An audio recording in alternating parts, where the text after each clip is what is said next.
Hello friends, welcome to my YouTube channel Ashok Jagan. आज हमारा topic है माइक्रोमीटर।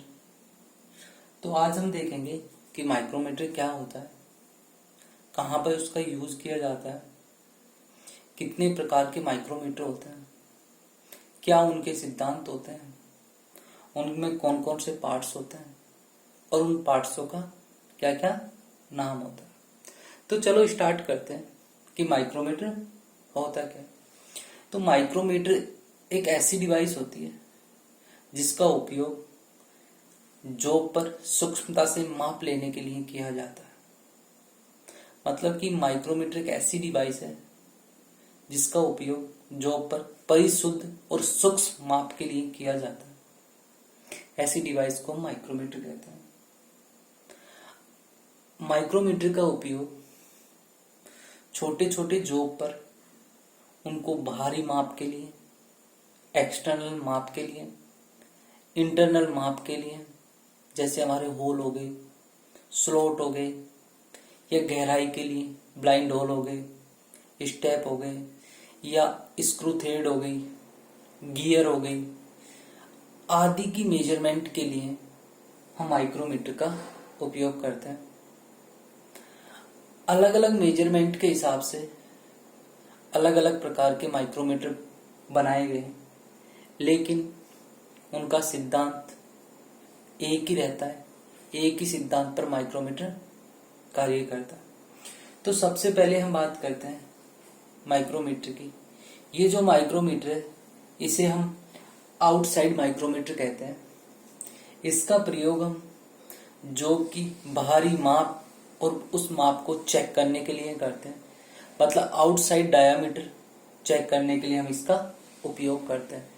डायामीटर बोल सकते हैं, जॉब की मोटाई बोल सकते हैं, जॉब की लंबाई बोल सकते हैं, जॉब की चौड़ाई बोल सकते हैं, लेकिन इसका उपयोग हम छोटे छोटे जॉब पर किया जाता है। इसका डायग्राम देखते हैं। ये जो हमारा माइक्रोमीटर होता है, ये पूरे इसके पार्ट्स होते हैं इसके अंदर। तो सबसे पहले देखते हैं जो इसका सी आकार का ये जो बना हुआ है, ये जो सी आकार का बना है उसे हम फ्रेम कहते हैं। फ्रेम हमारी कास्ट स्टील का बनाया जाता है। ये सी आकार का होता है। एक साइड ये एनविल से जुड़ा होता है और दूसरी साइड ये अदर पार्ट से जुड़ा होता है। और जो हमारा फ्रेम होता है उसका जो ये वाला पॉइंट होता है, यहाँ पर एक लॉक नट लगा दिया जाता है। ये हमारा लॉक नट होता है, जिसे स्पिंडल लॉक नट कहते हैं। उसके बाद में बात करते हैं फ्रेम के एक साइड पर इधर हमारे एनविल लगा होता है। एनविल हमारा क्रोमियम स्टील का बनाया जाता है।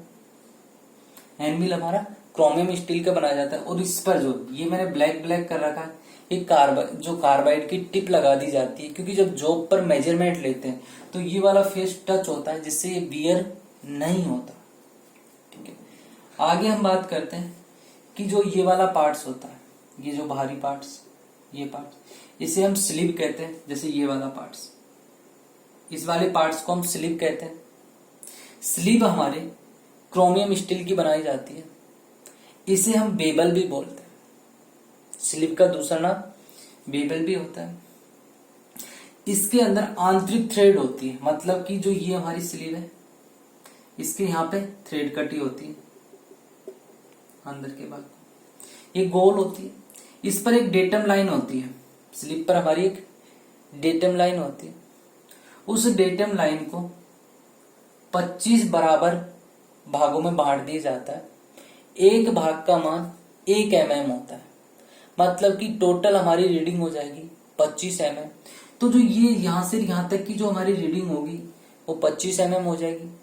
यहाँ पे 25 खाने हो जाएंगे 1-1 mm के। तो जो 1-1 mm के हमने 25 खाने बनाए, इसको हम मेन डिवीजन कहते हैं। ठीक है, डेटम लाइन के ऊपर होता है। अब डेटम लाइन के नीचे हमने क्या कर दिया कि जो हमने 25 भागों में डिवाइड किया था, उन 25 भागों को हमने एक भाग को 2 भागों में डिवाइड कर दिया। मतलब टोटल भाग हमारे 50 हो जाए। तो हम यहाँ पे क्या कर रहे हैं कि एक भाग को 2 भागों में डिवाइड कर दिया, तो उस डिवीजन को हम कहते हैं सब डिवीजन। तो इसके एक भाग का मान कितना हो जाएगा? एक भाग को 2 भागों में डिवाइड कर दिया तो 0.05 mm हो जाएगा। तो सब डिवीजन का मान कितना रहेगा? हमेशा 0.05 रहेगा।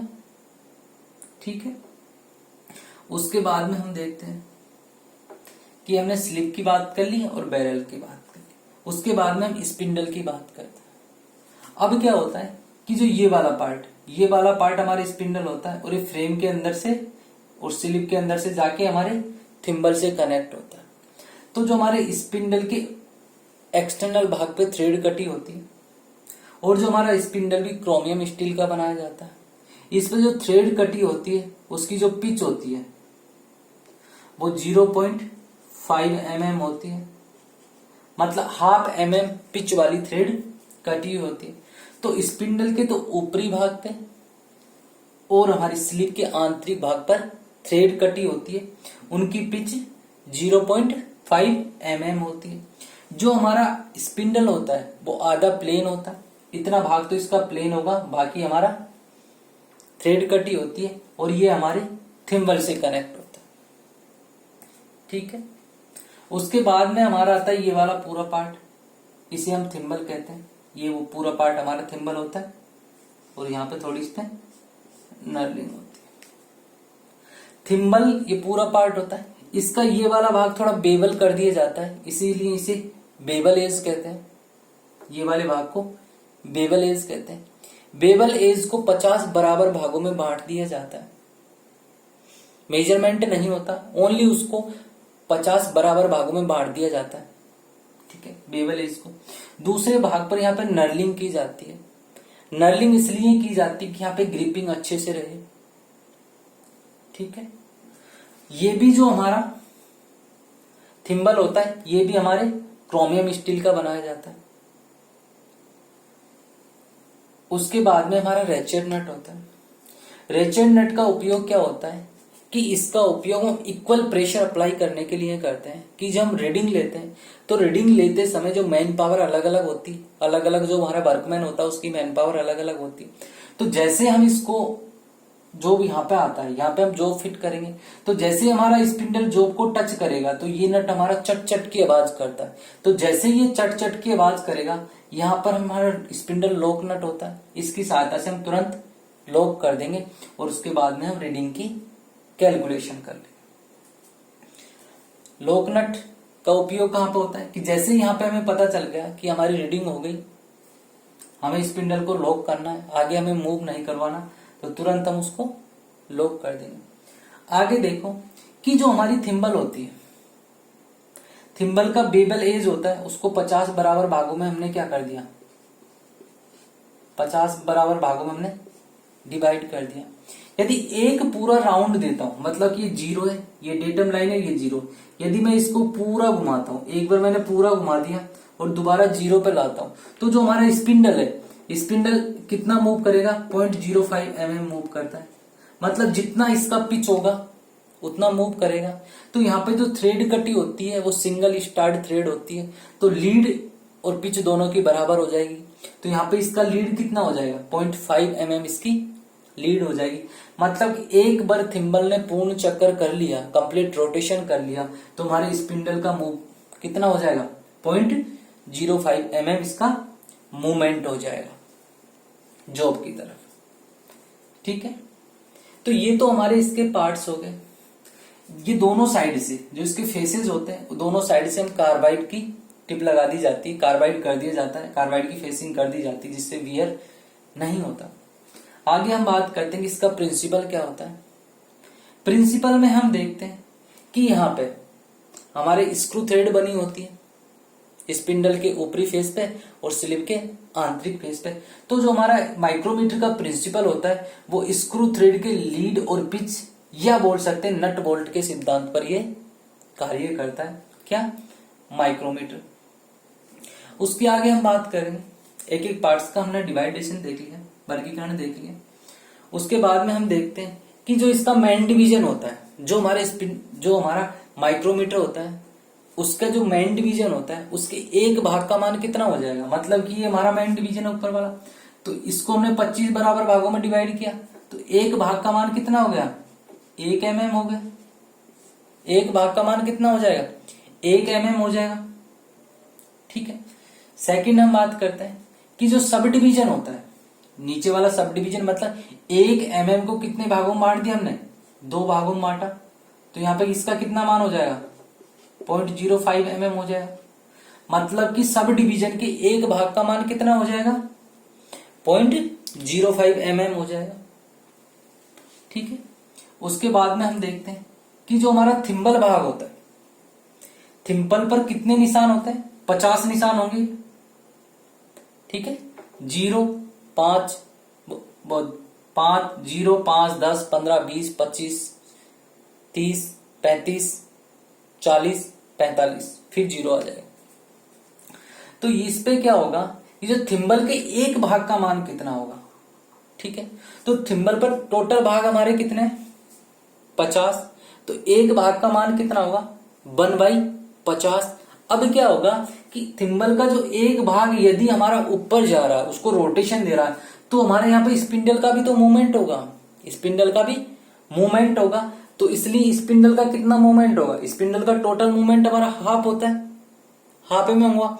तो यहाँ पे कितना, उससे हम मल्टीप्लाई कर देंगे हाफ mm से, तो हमारा थिम्बल के एक भाग का मान कितना आ जाएगा 0.01 mm आ जाएगा।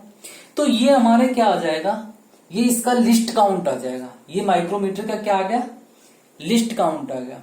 अब लिस्ट काउंट क्या होता है, एक नया वर्ड आया कि लिस्ट काउंट एक ऐसी वैल्यू होती है, या लिस्ट काउंट हम बोल सकते हैं कि माइक्रोमीटर द्वारा मापी गई न्यूनतम माप को हम लिस्ट काउंट कहते हैं।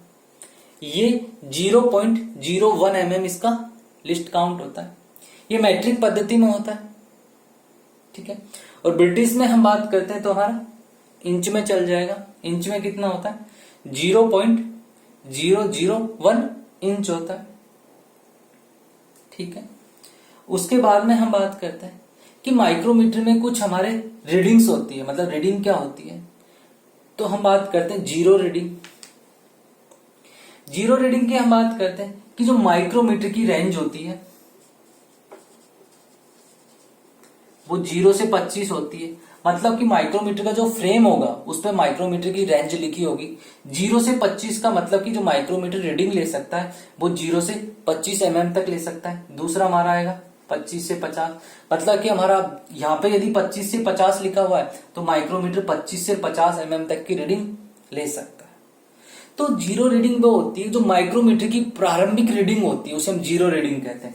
जैसे 0 से 25 mm तक की जो हमारी रेंज होगी उसमें प्रारंभिक रीडिंग 0 हो जाएगी। 25 से 50 तक की रेंज में हमारी प्रारंभिक रीडिंग 25 हो जाएगी। यदि हम 50 से 75 की बात करूं तो प्रारंभिक रीडिंग हमारी 50 हो जाएगी। तो जो माइक्रोमीटर का जो रेंज होती है उसमें जो उसकी प्रारंभिक रीडिंग होती है वही उसकी जीरो रीडिंग होती है। दूसरी हम बात करते हैं कि त्रुटि, कि माइक्रोमीटर में त्रुटि क्या होती है। तो सबसे पहले हम बात करते हैं शून्य त्रुटि। क्या बात करेंगे, शून्य त्रुटि। अब शून्य त्रुटि क्या होती है कि ये हमारी स्लीव होगी, स्लीव के बीच में एक डेटम लाइन बनी हुई है और यहाँ पे हमारा थिम्बल लगा हुआ है और थिम्बल का ये बेबल एज है। तो शून्य त्रुटि क्या होती है कि जब स्लीव की डेटम लाइन और थिम्बल की जीरो एक समान हो, एक ही लाइन में हो। लेकिन लाइन में कब होनी चाहिए, जब यदि मैं एनविल और स्पिंडल को टच करता हूं। मतलब कि मैंने यहां से जोब हटा दिया, हमने जोब नहीं लगाया और हम क्या कर रहे हैं घुमा के इसको रोटेशन देके और एनविल और स्पिंडल को टच करा दिया। जब एनविल और स्पिंडल टच होते हैं उस कंडीशन में यदि जो हमारी स्लीव की डेटम लाइन है वो थिम्बल की जीरो लाइन से मैच हो रही है, यहाँ पे ये मैच कर गई, तो इस रीडिंग को, इस त्रुटि को हम जीरो रीडिंग बोलेंगे। यदि ये मैच नहीं कर रही, यदि ऊपर चला जाता है या थोड़ा नीचे रह जाता है तो उसे हम त्रुटि बोलेंगे। उसे हम क्या बोलेंगे, त्रुटि बोल देंगे। यदि ये डेटम लाइन जीरो को मैच कर गया तो उसे हम शून्य रीडिंग बोलेंगे। ठीक है, आगे हम बात करते हैं कि इसमें त्रुटि दो प्रकार की हो सकती है। अब दो प्रकार की कौन कौन सी त्रुटि हो सकती है। एक त्रुटि तो हम धनात्मक होती है, एक हमारे ऋणात्मक होती है। अब धनात्मक में बात करते हैं कि धनात्मक क्या होती है। धनात्मक में हम बात करते हैं कि जब हम स्पिंडल और एनविल को टच करा दिया, स्पिंडल और एनविल को टच करा दिया और स्लीव की डेटम लाइन तक जीरो पहुंच ही नहीं पाता, मतलब कि हमारा जो जीरो है, जीरो नीचे रह गया, डेटम लाइन तक पहुंच ही नहीं पाया, और हमारा स्पिंडल और एनविल टच हो गया, स्पिंडल और एनविल टच हो गया और जीरो डेटम लाइन तक पहुंच ही नहीं पाया, उसे हम बोलेंगे धनात्मक रीडिंग। अब इस रीडिंग में क्या होगा कि जितने भी हमारी टोटल रीडिंग आती है, जितनी भी हमारी टोटल रीडिंग आती है, उसमें से जो हमारी त्रुटि आ रही है, जो हमारी त्रुटि आ रही है, ये त्रुटि रीडिंग को हम घटा देंगे, उसमें क्या कर देंगे, घटा देंगे, तो हमें सही रीडिंग प्राप्त हो जाएगी। ठीक है। दूसरा आता है हमारी ऋणात्मक त्रुटि। ऋणात्मक त्रुटि में क्या होता है कि जब स्पिंडल और एनविल टच होता है, तो जो हमारी स्लीव की जो डेटम लाइन होती है, स्लीव की डेटम लाइन को थिम्बल का जीरो क्रॉस कर जाता है, मतलब कि हमारा जो स्लीव है, ये हमारा स्लीव है, स्लीव की डेटम लाइन को ये जीरो क्रॉस कर गया, मतलब ये जीरो हमारा ऊपर चला गया, और क्या होगा उसके बाद में ये जीरो ये डेटम लाइन को क्रॉस कर देने के बाद में हमारा स्लीव वो स्पिंडल और एनविल टच हो रहा है, उस कंडीशन को हम ऋणात्मक रीडिंग बोलेंगे। क्या बोलेंगे, ऋणात्मक रीडिंग बोलेंगे। ऋणात्मक रीडिंग में क्या होगा कि जो भी हमारे त्रुटि आ रही है उसको हम फाइनल रीडिंग के अंदर जोड़ देंगे, जो भी हमारी रीडिंग आई है उसके अंदर हम उसको ऐड कर देंगे, ऐड करने के बाद जो भी हमारी रीडिंग आएगी उसे हम वो हमारी एकदम एक्यूरेट रीडिंग हो जाएगी। उसके बाद हम बात करते हैं कि जो ये हमारे फॉर्मूला होता है कि रीडिंग का एक तो मेजरमेंट कैसे करेंगे और इसका फॉर्मूला क्या होता है। तो रीडिंग का इसका फॉर्मूला क्या होता है, फॉर्मूला की हम बात करते हैं कि जो इसका फॉर्मूला होगा वो होगा कि मैन स्केल की रीडिंग यानी मैन डिवीजन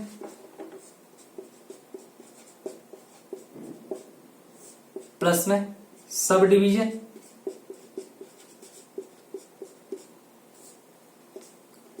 प्लस थिम्बल भाग मल्टीप्लाइड बाई अल्पतमांक। ठीक है, ये हमारे रीडिंग का फॉर्मूला होता है। अब इसे हम कैसे अप्लाई करते हैं, कैसे हमें पता चलेगा कौन कौन से भाग है। जैसे हमने यहां पे जॉब लगा दिया, ये हमने जॉब लगाया। अब देखो यहां पे जो हमारे रीडिंग आ रही है वो यहां पे मैं डिनोट करता हूं कि 1 2 3 4 5 6 7 8 9 10 11, ये हमारा 11 भाग हो गया। अब 11 भाग तो हमारे किसका हो गया, मैन स्केल का हो गया, तो यहां पे डायरेक्ट लिख देंगे 11 भाग मैन स्केल के प्लस में। अब देखो कि जो हमारा सब स्केल है, जो हमारा सब डिवीजन है, उसकी दो ही रीडिंग मिलेगी, या तो हमें 0 मिलेगी, या तो हमें 0 मिलेगी या 0.5 मिलेगी, इसके अलावा हमारे सब डिवीजन की रीडिंग नहीं मिलेगी। यदि हमारे नीचे वाला भाग हाफ mm वाला भाग, यदि जो हमारी ये वेबल एज है इसको पूरा क्रॉस कर रहा, मतलब इसको ओवरलैप हो रहा, तो 0.5 हम रीडिंग कर देंगे।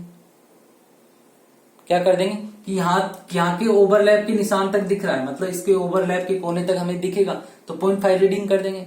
यदि 0 वाली, यदि ये वाली लाइन, यदि हमारे सब डिवीजन मैन डिवीजन की लाइन यदि हमारे जो बेबल एज के किनारे को ओवरलैप कर रही है, तो सब डिवीजन में हम 0 रख देंगे।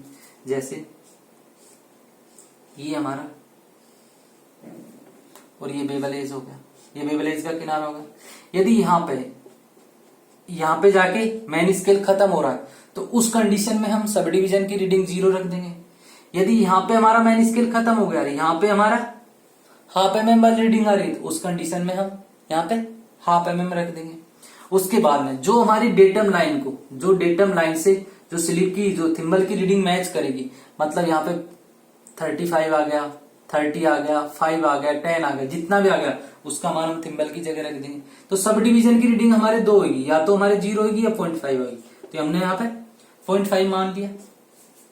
ठीक है, उसके बाद में थिम्बल का भाग मान लिया हमने कि 10 हमारे थिम्बल का भाग हो गया। उसके बाद में हमारा लिस्ट काउंट देखो, लिस्ट काउंट हमारा कितना है कि 0.01 mm हमारा क्या है लिस्ट काउंट।